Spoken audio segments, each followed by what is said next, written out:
Can not become a James bond and treat a kid. Total number of bacteria जितनी हमारी आंतों के अंदर हैं उतने हमारी बॉडी में सेल्स भी नहीं। आपका मरीज और आपका बच्चा आपको समझा नहीं पा रहा है कि उसको एक्चुअली हो क्या रहा है, वो क्या महसूस कर रहा है अंदर से। Mother is a best doctor I would say. Mother को पता होता है कि मेरा बच्चा आज ठीक महसूस नहीं कर रहा है, तो अगर मदर कह रही है मेरा बच्चा ठीक नहीं है तो वो बच्चा उस दिन ठीक नहीं है। Negative reward is a negative psychology. नमस्कार एवरीवन, आज आप सबका स्वागत है प्लेफुल न्यूरो डेवलपमेंट सेंटर के स्पेशल पॉडकास्ट में गैस्ट्रो एंड गट हेल्थ। आज हम बात करने वाले एक बहुत इंपॉर्टेंट टॉपिक पे, ऑटिज्म एंड गट हेल्थ। बहुत सारे पेरेंट्स नोटिस करते हैं कि बच्चे कॉन्स्टिपेशन, ब्लोटिंग, एसिडिटी और stomach pain, indigestion, selective food choices से सफर कर रहे हैं। क्या ये सिर्फ पेट रिलेटेड प्रॉब्लम है या इसका कोई कनेक्शन है बिहेवियर, उनके मूड, उनके स्लीप या लर्निंग से? आज इन्हीं सभी सवालों के जवाब देने के लिए और हमें समझाने के लिए हमारे साथ हैं डॉक्टर अनुभव जैन, जो कि मैक्स हॉस्पिटल में सीनियर कंसल्टेंट और यूनिट हेड हैं gastroenterology, hepatology and endoscopy department के। Thank you so much. Thank you for inviting me to this podcast. Sir, आज आप हमें थोड़ा सा बताएंगे कि कैसे बच्चे अपने गट हेल्थ को लेके या पेरेंट्स आपके पास क्वेरी लेके आते हैं, तो आपका इस पे क्या ओपिनियन है? क्या गाइडेंस आप एक पेरेंट्स को देना चाहेंगे कि वो कैसे अपने बच्चे की गट हेल्थ को बेटर कर सके? तो एक अच्छी गट हेल्थ का मतलब ये है, आप खाना खा रहे हैं, खाना खा के आपको तकलीफ नहीं होती है, वो खाना आपके पेट में अकोमुलेट होता है, बॉडी को डिलीवर होता है, आपकी ग्रोथ अच्छी है एज अ किड, और आप एक healthy and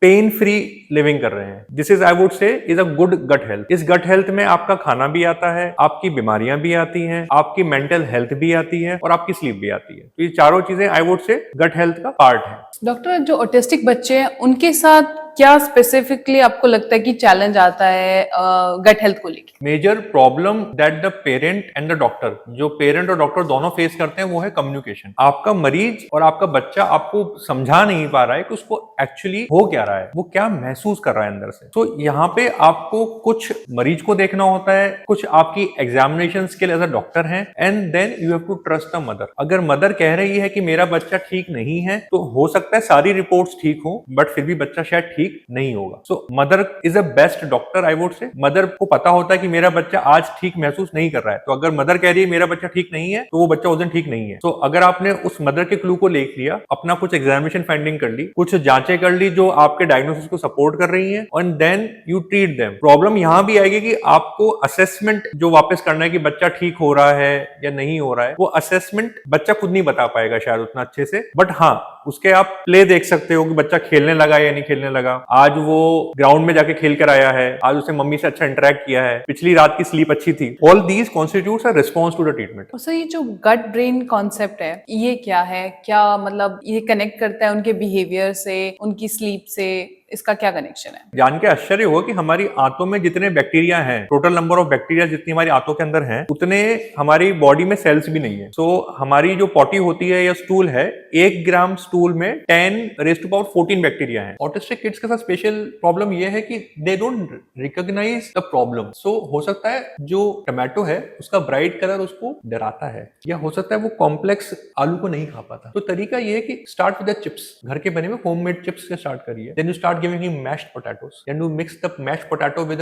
maybe some rice in it. Then you mix the mashed potato with a green in it. तरीका होगा ग्रेडेड। एक फूड लेटर बनाना पड़ेगा कि how to introduce a food. अब मान लीजिए बच्चे ने आपने कभी कुछ खाया नहीं है, दूध पे चल रहा है 1 साल तक, आपने सीधे स्टार्ट कर दिया कि मैं तो आज से दाल खिलाऊंगा, वो नहीं होने वाला। जो रूल जो कहता है पीडियाट्रिक डेवलपमेंट का, पीडियाट्रिक जीआई साइंस का, पीडियाट्रिक फूड साइंस का, वो ये कहता है कि एक बार में एक फूड स्टार्ट करिए in a small amount, increase that food over a week, let the food get established and then introduce a second food as add on. सब कुछ एक साथ स्टार्ट करोगे बच्चा कुछ नहीं खाए। एक एक लेटर बनाइए, एक एक चीज स्टार्ट करिए, उसको बढ़ाते चले जाइए। अगर टेक्सचर में प्रॉब्लम है, कलर चेंज करके देखिए। टोमेटो को राइस के साथ मिला के देखो, शायद वो कलर मास्क हो जाएगा, तो हो सकता है आपका ऑटिस्टिक बच्चा खा पाए, क्योंकि उसको टेक्सचर से प्रॉब्लम है, उसको कलर से प्रॉब्लम है, वो ब्राइट कलर नहीं समझता, उसको शेप नहीं समझता। इसी से रिलेटेड एक और क्वेश्चन है। कुछ पेरेंट्स ऐसे होते हैं कि हमारा बच्चा तो बहुत खा रहा है बट स्टिल बहुत दुबला पतला है, इसका न्यूट्रिशन कैसे पूरा नहीं हो रहा। और कुछ पेरेंट्स ऐसे आते हैं, हमारा बच्चा तो कुछ खा ही नहीं रहा है, स्टिल फैटी होता जा रहा है। और ये कंसर्न ना पेरेंट्स, बच्चों को छोड़ो, पेरेंट्स में इनसिक्योरिटी क्रिएट करने लग जाता है। इसका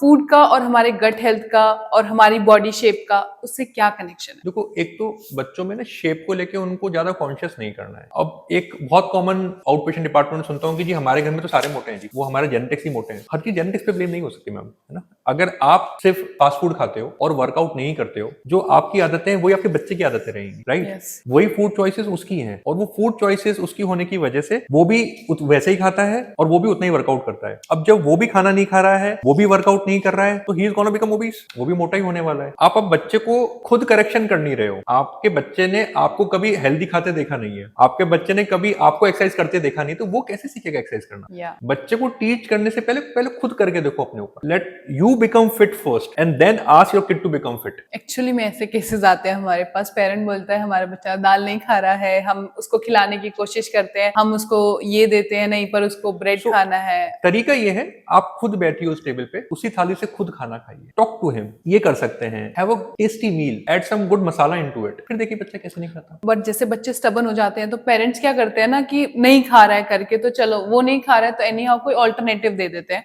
तो शायद खा लेगा। देखो ये जो ना, जो अपोजिट डिफाइंड डिसऑर्डर है बच्चों में बहुत कॉमन है, 7-8 साल की उम्र से आना स्टार्ट हो जाता है, टीन एज में फिर बढ़ता है, वो 18-20 साल के पास जाके खत्म हो जाएगा। कि जो भी आप कहोगे उसका अपोजिट ही बोलेंगे, वो आपने बोला राइट जो है तो लेफ्ट ही बोलेंगे। सो स्पेशली तो ये जो बात है, ट्राई टू अंडरस्टैंड वो आपको अपोज कर क्यों रहा है। उसका अपोजिशन फूड है या उसका अपोजिशन आपका नेचर है। अगर आपका बच्चा झूठ बोल रहा है तो शायद आपने कभी उसको ज्यादा डांटा था, उसको डर लगता है कि अगर मैं झूठ नहीं सच बोलूंगा तो डांट पड़ेगी, डर दांत का है। इसको अगर आप खाने पे लेकर आते हो तो कभी आपने खाने की जगह उसको मोबाइल पकड़ा दिया है हाथ में, क्योंकि आपके पास आपके बच्चों को खिलाने का टाइम नहीं है, क्योंकि आपके पास आधा घंटा है नहीं बच्चों को लंच कराने का, डिनर कराने का। आपको लगता है कि आप तो 10 मिनट में खाना खाते, ये 10 मिनट में क्यों नहीं खाते? आप जब उसकी उम्र में थे आप कितनी देर में खाते थे? Your mother gave you time but you are not giving enough time to your kid. Start giving time, interact with them, try to understand the problem, you will always find a solution. आपके पास नहीं होगा तो आपके बच्चे की psychologist के पास होगा या डाइटिशियन के पास होगा। You have to find a word. Every time अब fast food can not be solution कि बच्चा नहीं खा रहा तो कुछ बाहर से ऑर्डर कर लो, डोनट मंगा लो और बच्चा खा लेगा, ऐसा नहीं होता है। Try to understand the psych, उसको समझो और फिर इंटरैक्ट करो। तो क्या हम लोग एज अ थेरेपिस्ट हम ऐसा कर सकते हैं कि इस चीज को अपने पर्सनल बेस्ट के लिए, कि हम बच्चों को एक फूड हैबिट्स सिखाने के लिए क्या हम उनको टास्क देके उनको फूड, यही फूड आपको खाना है, अगर आप नहीं खाओगे आपको हम दूसरा फूड, ऑल्टरनेटिव हेल्दी फूड अगर हम उनको देते हैं, बट हम उनसे एक टास्क रखते हैं, उसके बाद हम कहते हैं तुम ये खाओगे तो हम शायद तुम्हें ये दे दें, तो क्या ये मेथड एक सही मेथड है? क्योंकि एज अ थेरेपिस्ट हम सोचते हैं कि हमें जो कराना है उसके लिए शायद हमें उन्हें कुछ ट्रीट देनी पड़े। तो ये रिवॉर्ड सिस्टम है। तो रिवॉर्ड सिस्टम दो तरह से वर्क करता है, पॉजिटिव रिवॉर्ड और नेगेटिव रिवॉर्ड। तो पॉजिटिव रिवॉर्ड का मतलब है कि अगर आपने एक एक्स काम किया तो आपको एक एक्स गिफ्ट मिलेगा। नेगेटिव रिवॉर्ड ये बोलता है कि अगर आपने एक एक्स काम नहीं किया तो आपको ये पनिशमेंट मिलेगा। Negative reward is a negative psychology. तो आपको पॉजिटिव बोलना है कि अगर आपने एक टोमेटो खाया तो maybe will go out for a play, we will go out for a movie. अगर आपका पॉजिटिव रिवॉर्ड खुद एक नेगेटिव चीज है कि अगर आपने आज टोमेटो खा लिया, आई विल गिव यू चिप्स, तो बच्चों को रीइंफोर्स ये हो रहा है कि अच्छी चीज तो चिप्स है बट गंदी चीज टोमेटो है। सो आपको ये समझाना है कि अच्छी चीज है, अच्छी चीज मिलेगी। मीठा नहीं खाना है, कार्ब नहीं खाना है, इसका मतलब ये नहीं है कि वो मीठा खराब है, कि वो मीठा ज्यादा खाना अनहेल्दी है। हमको इतना शुगर डेली खाना चाहिए, इतना हम पचा सकते हैं। इसके ऊपर जो शुगर हम खाएंगे वो सारा फैट में कन्वर्ट होगा। If you can make your kid understand that much problem, kids are very intelligent these days, बहुत इंटेलिजेंट बच्चे हैं आजकल। आप उनसे बात करके तो देखो, समझा कर तो देखो। सर आजकल सोशल मीडिया के टाइम पे ना हर पेरेंट्स डॉक्टर बने हुए हैं, लाइक डाइटिशियन बने हुए हैं, ये नहीं खिलाना है हमारे बच्चों को, डाइट फॉलो करानी है, अभी से ही बच्चे कार्ब्स नहीं खाएंगे, दूध नहीं पिएंगे,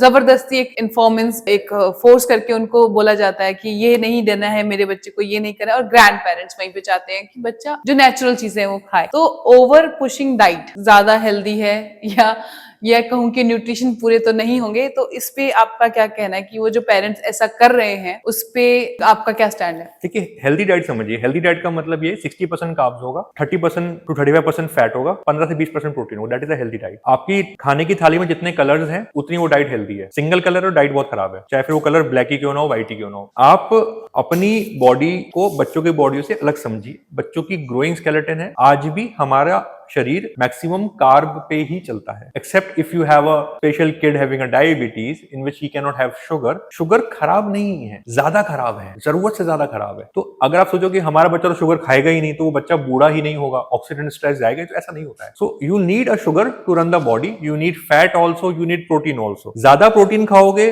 और वर्कआउट नहीं करोगे तो वो प्रोटीन भी कार्ब में कन्वर्ट होगा। अल्टीमेटली द बॉडी का स्टोरेज करेंसी कार्ब और फैट ही है, प्रोटीन स्टोर नहीं होता, या तो काम में आता है या फिर वेस्ट हो जाता है। तो वो वेस्ट होकर कार्ब में कन्वर्ट होगा। आप खिला रहे हो बच्चे को lean eggs and lean meat, बच्चा वर्कआउट नहीं कर रहा है, तो ultimately he will gain fat only. So you will have to have a balance diet. Don't go by Instagram influencers जिनके पास कोई डिग्री नहीं है, जिनका क्वालिफिकेशन है, उनका अपना तजुर्बा है। Experience as a level of expertise comes last, my opinions comes last. What matters more is a scientific evidence from a studies which have been done in the past. क्योंकि हो सकता है कि आपका एक्सपीरियंस शॉर्ट लिव्ड हो, एक महीने का हो या एक थिंग का हो, कि किसी एक माँ का बच्चा ऑटिस्टिक था, उसने अपने बच्चे का दूध बंद कर दिया तो उसका बच्चे का पेट ठीक हो गया। इसका मतलब ये नहीं है कि हर माँ जिसका बच्चा ऑटिस्टिक है वो सबका दूध बंद कर दे सबका पेट ठीक हो जाएगा। हो सकता है वो बच्चा जिसका दूध बंद हुआ तो उसको मिल्क प्रोटीन एलर्जी थी, उसका पेट ठीक हो गया, सबका पेट ठीक हो जरूरी थोड़े है। You can not have one yard stick for every population. अगर आपके पास कोई बच्चे को लेके पेरेंट्स आता है एग्जामिन कराने के लिए, तो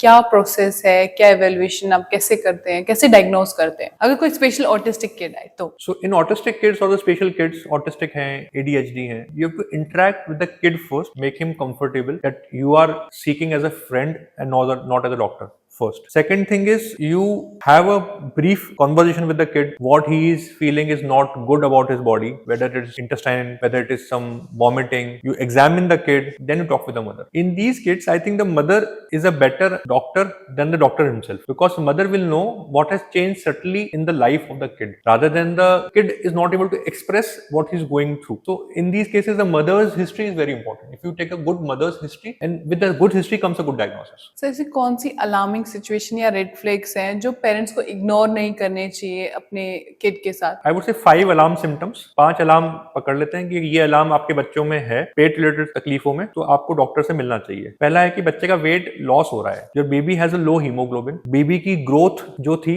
वो डिले हो गई है। पहले बच्चा चलने लगा था, अब बैठता भी नहीं है। बच्चे को बहुत ज्यादा वॉमिटिंग है और बच्चे में खून की कमी या पॉटी में ब्लड आ रहा है। These are 5 alarm symptoms that everybody should look at. Sir, दवाइयों के अलावा प्रोबायोटिक डाइट चेंज या लाइफस्टाइल मॉडिफिकेशन कैसे हेल्प कर सकती है बच्चों को? See, probiotics are good when they are given in a medical setting. Probiotics खाना नहीं है, उनको खाने की तरह नहीं खाना है, पहली बात। The other thing is lifestyle modification. I would say everything can be corrected with a lifestyle if it is a lifestyle disorder. अगर आपके बच्चे को constipation है, उसका मेजर जो habitual constipation हम लोग कहते हैं कि हर बच्चा है वो constipated है, उस habitual constipation का मेन रीजन ये है कि बच्चे को सुबह पॉटी करने का टाइम नहीं मिलता। बच्चा सुबह लेट उठता है, ब्रश करता है, नहाता है, स्कूल चला जाता है, स्कूल की बस 7:30 बजे आनी होती है, 7 बजे बच्चा उठता है, तो एक ही टाइम कॉम्प्रोमाइज हो सकता है, वो है पॉटी का टाइम, जल्दी होकर बाहर आ जाओ। अब क्योंकि उसको पॉटी का टाइम मिलता नहीं, तो he will develop constipation over time. फिर आपको लगता है बच्चा मेरा कॉन्स्टिपेटेड ही रहता है, ऊपर से वो बच्चा फाइबर नहीं खाता, फाइबर कभी खिलाया ही नहीं आपने उसको साल भर की उम्र से, अब फाइबर अब खाने की इच्छा नहीं होती है और आप उसको अब ऑप्शन नहीं दे पा रहे फाइबर खाने का। सो नाउ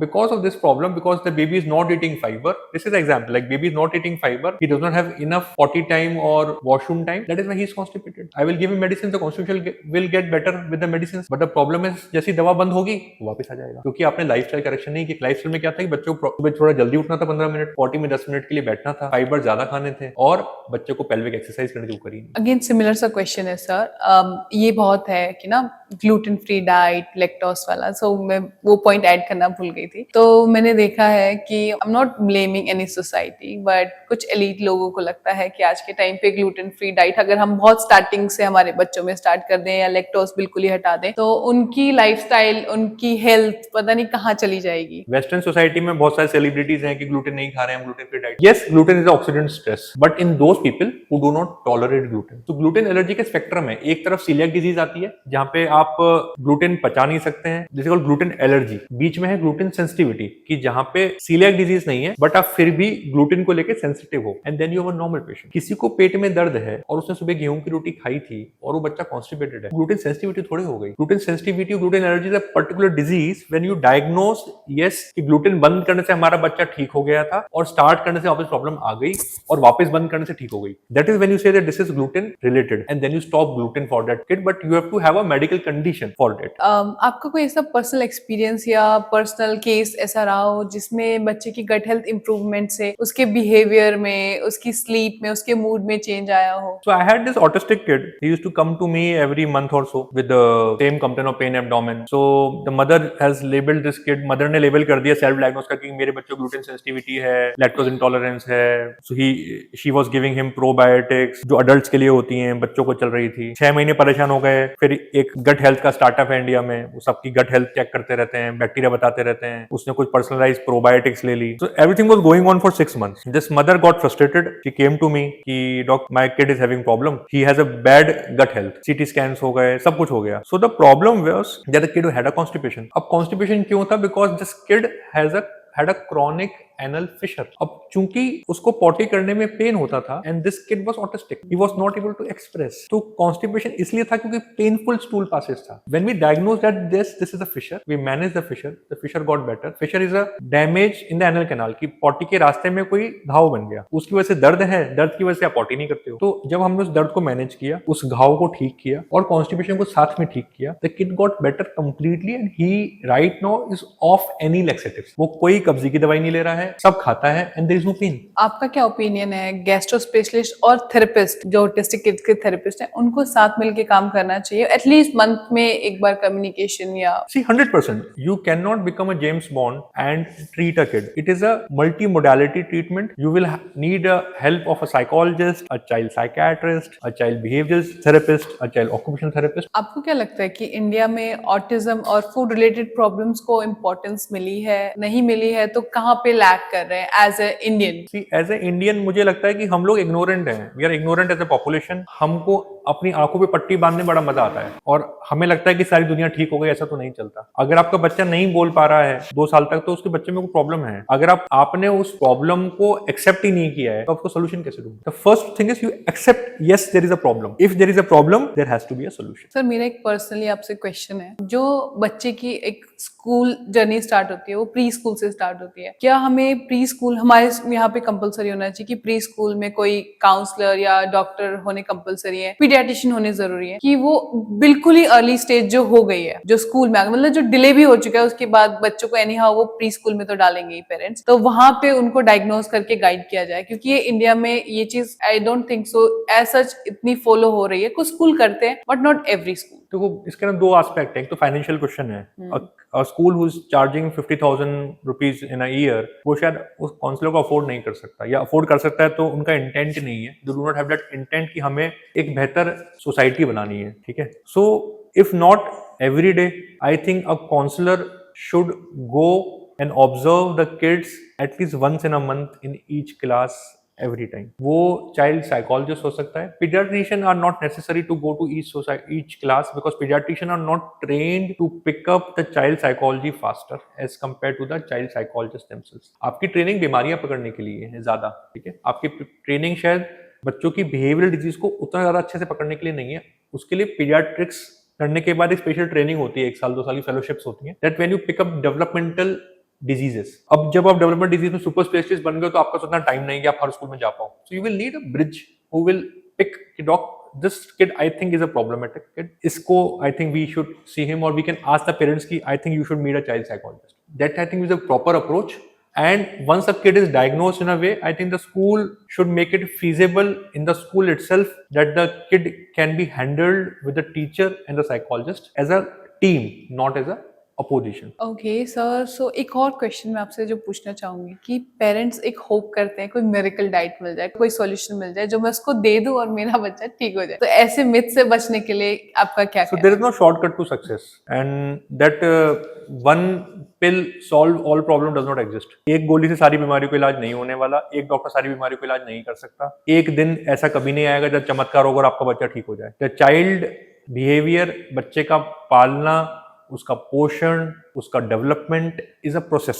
लाइक आप एक कार बना रहे हो, आप एक बिल्डिंग बना रहे हो. Building a kid is like a building. तो एक ईंट लगेगी, कुछ मोर्टार लगेगा, आपका कुछ इंटरेक्शन हो सकता है. सब चीजें आपको नहीं आती हो सकता है आपको सीमेंट लगाना आता है, आपको ईंटें जमाना नहीं आती हो. आपको ईंटें जमाना आता है, शायद आपको इलेक्ट्रिसिटी वायरिंग करनी नहीं आती. You will need a help. Except that you are not omnipotent. आपको सब कुछ नहीं आता. Except that as a parent and then you seek a help at a centre which is trained with the people who are dealing with neurodevelopmental delays, who are dealing with neurological problems in the kids. And ये जो problem है, I think जितने लोगों को हम लोग diagnose करते हैं, जितने लोग हम लोगों को देखते हैं, वो असली नंबर का 1% भी नहीं है. Not even 1% of the kid who have neurodevelopmental delays are actually diagnosed. Most of them, they go undiagnosed in their childhood, and when they grow as an adult, they will have that anger issues, they will have attachment issues, they will have issue of not performing well, they will have anxieties.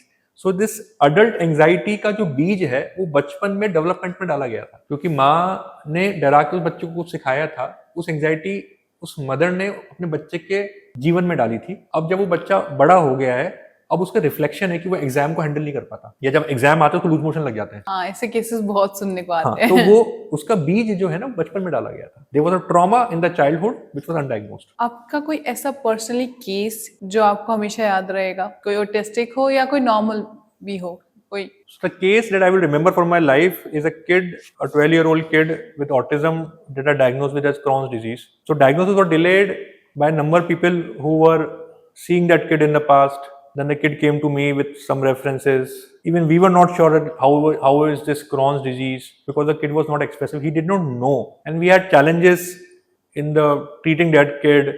Sometimes the disease was not responsive. We had given steroids, then the child had a weight gain, child had a fungal infection. But with all that spectrum, the kid is doing well. जो उसकी pen था, अब वो pen नहीं है उस बच्चे की जिंदगी में। चैलेंजेस हैं अभी भी। I keep on getting calls from the mom कि आज ये हो गया, आज ये कर सकते हैं। So हर बार मेरे पास भी आंसर नहीं होता है, because I am not the mom. मुझे नहीं पता वो बच्चा कैसा है, क्योंकि जो माँ को दिख रहा है वो मुझे नहीं दिख रहा होगा। So I'll respect her कि yes, I think when you say that your kid is not doing okay, I'll accept that the kid is not doing okay, and I will investigate even when I don't want to investigate. मैं blood test कर लूंगा क्योंकि mother बोल रही है इसलिए, क्योंकि वो रोज रहती हैं, वो सुबह शाम उस बच्चे को देखती हैं, उन्होंने देखा है बच्चे का फर्क कि बच्चा पहले कितने बीमार था, फिर कैसे ठीक हुआ, हमने कुछ इंजेक्शन स्टार्ट करे, उस बच्चे का ग्रोथ नहीं था, फिर उसकी बहुत ज़्यादा एपेटाइट बढ़ गई, वेट गेन हो गया, तो सारी चीज़ें हैं, सारे एक्सपेक्ट है। तो that kid will be a memory.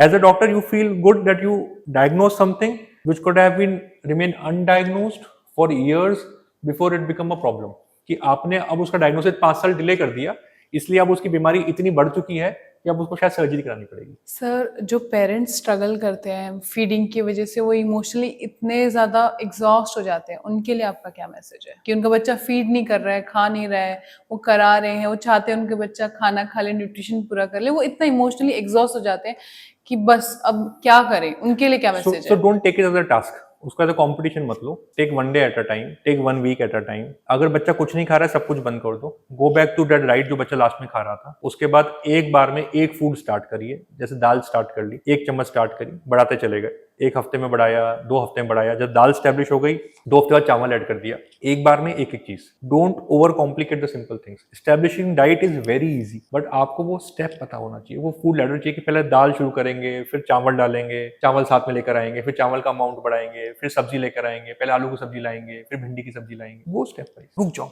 इतनी जल्दी नहीं है, कोई रेस नहीं है जो अगले 2 महीने पूरी करनी है आपको। इट्स अ जर्नी दैट आप शायद 6 महीने लगातार परसिस्टेंट कोशिश करते रहोगे तो चीजें बदलेंगी। आप खुद भिंडी खाते नहीं हो, बच्चा भिंडी कैसे खाएगा? राइट। तो वो भिंडी खिलाने के लिए आपको खुद उसकी प्लेट से बैठ के भिंडी खानी पड़ेगी कि मम्मा भी उसी प्लेट से भिंडी खाती है जिस प्लेट से मैं खाता हूँ। फिर कैसे नहीं खाता? ठीक है, पहले दिन नहीं खा पाए, उससे पहले दिन ख्याल वो एक टेस्ट करे, यू हैव टू परसिस्टेंट, चलो एक टेस्ट करके देखते हैं, let the taste become establish, उसको मजा आने दो उस टेस्ट में, भिंडी के में, आलू के में, तोरई में, टमाटर में, जो हमारी ट्रेडिशनल इंडियन वेजिटेबल्स हैं, एग फॉर दैट एग्जाम्पल। और आपको बच्चों को चिकन खिलाना है, बच्चा चिकन नहीं खाता है, गिव स्लो, थोड़ा टेस्ट करने के लिए दो, make it little bit more palatable, उसको उन चीजों के साथ मिलाओ जो उसको ऑलरेडी पसंद है, फिर वो चीजें हटा दो। सर, ये मेरा पर्सनल क्वेश्चन है, जैसे अभी आपने बात किया ना, टेस्ट, फ्लेवर, वो फीलिंग, क्या वो हैम्पर होती है फूड के साथ फोन देने से? अगर आपका बच्चा फोन देख के खाना खा रहा है ना, तो उसको खाने का टेस्ट नहीं पता है, वो खाना सिर्फ इसलिए खा रहा है कि उसको उस 20 मिनट में फोन देखने के लिए कोई टोक नहीं रहा है। तो अगर आपके बच्चे को आप फोन देके खाना खिला रहे हो, so this kid will always will have eating disorders when he grows up, because he will link food to a pleasure which is not always there. Food need not be pleasure always. करेला है, किसी को खाने में तो अच्छा नहीं लगता, फिर भी खाना होता है because it's a good nutrition, right?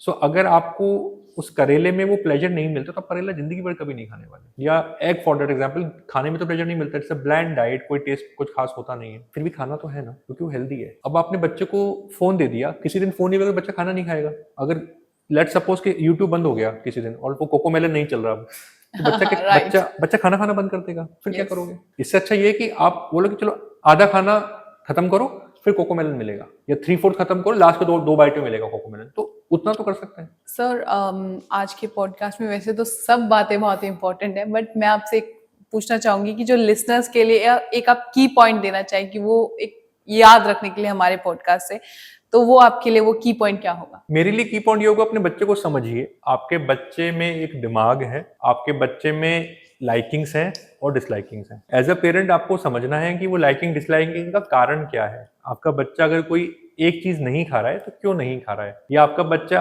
आज ऐसा बिहेव कर रहा है तो क्यों कर रहा है। अगर आपने उस क्यों का जवाब दे दिया तो आपको क्या करना है उस क्या का जवाब भी मिल जाएगा कि क्या करूं, क्योंकि आपके पास आपने क्यों ढूंढने की कोशिश करी नहीं है, इसलिए आपके पास क्या करना है उसका जवाब नहीं है। थैंक यू डॉक्टर अनुभव, आपने जो आज इतनी वैल्यूएबल बातें हमें बताई। आई होप बहुत सारे पेरेंट्स को इससे क्लियरिटी मिली होगी, बहुत सारों को गाइडेंस मिली होगी, एंड स्पेशली ये सोशल मीडिया पे हम कुछ अच्छा डालेंगे जो कि एक वेल नोन डॉक्टर से हम वेरीफाई करके डालने वाले हैं, तो इससे ज्यादा बेटर गाइडेंस तो मुझे नहीं लगता सोशल मीडिया पे हम दे सकते हैं। थैंक यू सो मच जो आज आपने हमारे साथ स्क्रीन शेयर करी। Thank you so much. Thank you so much. Thank you.